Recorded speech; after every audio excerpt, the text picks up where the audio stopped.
तर जालिंदर सुपेकरांमुळेच वादग्रस्त मेहुण्याचं प्रमोशन झालं का अशी चर्चा सध्या सुरू आहे। जालिंदर सुपेकरांचे मेहुणे शशिकांत चव्हाण हे वादग्रस्त पोलीस अधिकारी आहेत। शशिकांत चव्हाण खडक पोलीस ठाण्याचे वरिष्ठ पोलीस निरीक्षक आहेत। शशिकांत चव्हाण यांच्यावर यापूर्वी आत्महत्येस प्रवृत्त गेल्याचा गुन्हा दाखल आहे, तर शशिकांत चव्हाण यांच्यावर एट्रोसिटीचाही गुन्हा दाखल आहे। गुन्हे दाखल असूनही शशिकांत चव्हाणांना प्रमोशन कसं मिळालं याची चर्चा आहे।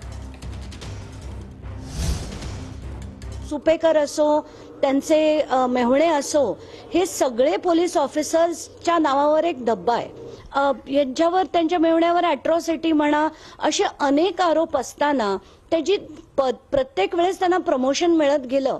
मी आज अतिशय स्ट्रॉंग पत्र होम डिपार्टमेंटकडे देणार आहे की अशा अधिकाऱ्यांना त्यांनी सस्पेंड करून त्यांची चौकशी करायला हवी, तरच पोलीस डिपार्टमेंटमध्ये हा एक स्ट्रॉंग मेसेज जाईल की असा भ्रष्टाचार कोणी करू शकत नाही।